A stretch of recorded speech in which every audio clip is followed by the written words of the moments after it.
Let's begin with this episode of the Open Championship at Royal Portrush. We're going to give you a great lesson how to play in the kind of challenge that you're going to have there at Royal Portrush, but even more, we're going to give you a fabulous overview of the golf course and go to the toughest holes there. So let's go to Ireland, the Emerald Isle. And in Northern Ireland, let's go to Royal Portrush. What a great golf course, rugged terrain, elevated greens, tabletop greens, rough so strong it's called porridge. Just a fabulous golf course.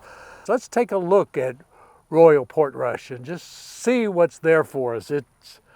It's got this terrain which is typical of Northern Ireland, that rugged coastline, fairways that have bumps all over them. The ball doesn't bounce forward. You know, we like to see it on the PGA Tour where the ball hits the fairway and just bounces forward, keeps going forward and straight. Your bounces can go left, right. Anyway, at Royal Portrush, we've talked about this before, the bunkers.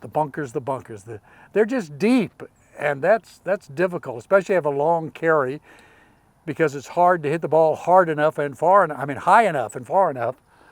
That's a problem. And of course, the greens are all elevated. Many of them are tabletop. You've got to play in the wind, the rough, the gorse is there.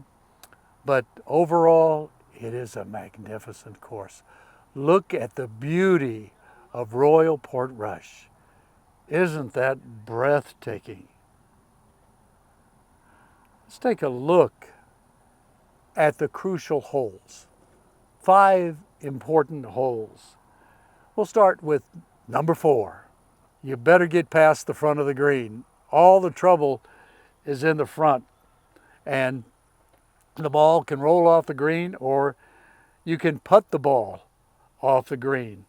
But here, at number 4, 2019, Shane Lowry made a birdie that started him on his run, and what a great run it was, and eventually led to his victory, a popular victory there. The following hole, right after number 4, which is, 4 is a really great challenge, but, well, 5, which is called White Rocks, not that tough. It's one of those great risk-reward holes. You can hit a driver there if you want to and really get close, but it has incredible views, magnificent views. It's like being at Pebble Beach on the 18th, number 5, White Rocks. Incidentally, at Royal Portrush, unlike America where one hole will go out, a par 4, and then you'll step to the tee, and another hole will come back parallel to it. There are no parallel holes. There are parallel holes at St. Andrews, at Carnoustie, but no parallel holes here. They each run in their own direction. Bobby Clampett, years ago, great young golfer. He wore the +4s like Payne Stewart did. Remember, loved to wear the +4s. And in the +4s, he felt special. So he goes to the British Open at Troon and shoots 67, 66. He's the leader and he's so popular. And he's out there and he's taking pictures and showing off his +4s. So he comes into the press room. Now you got to understand, there are people from all over the UK. And he said, you know, I just love wearing knickers. So I feel so good, and everybody's laughing. And he goes, well, I feel special when I wear knickers. Well, you know what knickers are in England? It's ladies' underwear. It's panties, really. I feel so special when I wear my knickers. So Bobby Clampett, I don't think got over that. He lost 11 shots to par, and but he came back later that year and he won the Southern Open. Bobby Clampett, great golf swing, but I think he learned his lesson. We need to learn our lesson and have respect for Irish culture, for the UK, for their language, and not call it anything else other than the Open Championship, not the British Open. It's not. It is the Open Championship. If you like what we're doing, please, please subscribe. And now let's go to the lesson. Nowhere is good bunker play going to be more important than in the Open Championship at Royal Portrush. Why? Because they don't just have bunkers, they have deep bunkers, deep-faced bunkers with tabletop greens. So you may be standing there in the bunker and actually looking up to get it out.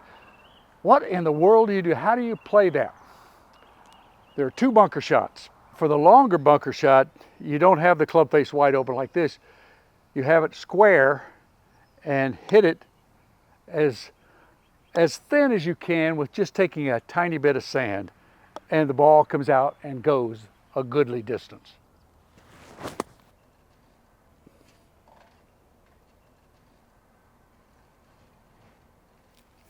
Yes!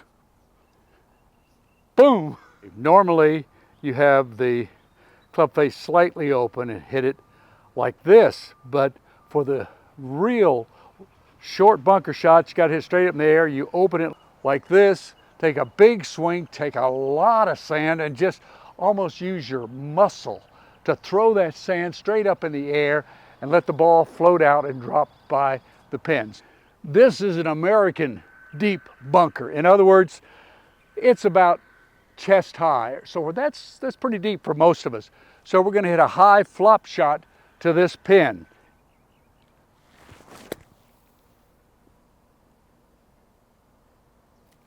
If you want to hit it high, open it up, a lot of sand, and throw it up in the air. If you want to hit it long, less sand, and the club face a lot more square. I should charge them, all those guys playing in the Open Championship. Give them this lesson because they are going to need it. Let's go to the back nine and come to number 14. It's called Causeway. This fairway really slopes. I mean, it really slopes, and man, if you don't put that ball in exactly the right position, it's going to run into trouble. It's also got one of those, as we call it, the tabletop greens. Difficult to put the ball on the green and get it close. Number 14, Causeway. Followed by 16. Ooh, is this trouble. It's called Calamity Corner. It's a par 3. You say par 3 can't be all that much trouble. Oh, yes, it is. It's a long par 3, over 200 yards, but the trouble on the right is absolutely scary. You hit a ball and you block it slightly right, or maybe put a little bit of a fade on it, and it goes right. It's down into all that trouble that is disastrous over there. Bobby Locke in 1951, the first time the Open Championship was played at Royal Portrush, Bobby Locke just decided he was going to have nothing to do with that trouble on the right. So he just punched the ball to the left side, and it was called Bobby Locke's Hollow. And a little hollow there where he hit the ball and then chipped up and made the putt for par. And finally we come to number 18, Babbington. Good finishing hole, par 4. But what's great about it is because that's where the celebration is going to start. 2019, when Shane Lowry won, I mean, there was delirium on number 18. There's going to be so much excitement there. It's a good finishing hole, but more than that, on the last day, there's going to be a celebration as only the Irish can celebrate. The second challenge that the Open Championship players are going to face is wind. Wind. It can really be difficult. Maybe they'll get lucky and it won't be that high, but if it is, what a challenge that is for American players. They aren't used to playing in that kind of wind on that kind of terrain. What do you do in that kind of wind? Well, you hit the ball solid. You make good contact. Tom Watson, the greatest American Open Championship player of all time with his 5 victories. Hit the ball high actually, but Watson hit it so solid. He said if you hit it solid, you don't put a little side spin on it, you don't hook it, you don't fade it, hit it solid, you're going to be all right. But for most of us, we play in the wind, we want to hit it down just a little bit while still hitting it solid. What are the keys? This is 7-iron. We call it the 2-finger down grip, where you take 2 fingers, 1 finger, 2 fingers, and just move it to where they were. When I do that, I take 20 yards off. So instead of hitting 160, I hit it 140, which kind of looks like this. Now, that's still a little too high, isn't it? So what we do is we make 2 other adjustments to keep it low. Not only do we take it 2 fingers, but we play it further back, get our hands further forward, and finish with a restricted follow through. That's how you get the ball in the air, is with a high follow through. So we're going to follow through right to here, and we're going to watch how low this 7-iron goes. That looks like a punch 3-iron, doesn't it? And that's how you play links golf in the wind. So it's going to be exciting to watch the Open Championship at Royal Portrush if they have wind, wind, wind. So thank you for being with us on this episode of Absolutely Amazing Golf, where we really take a look at the Open Championship at Royal Portrush.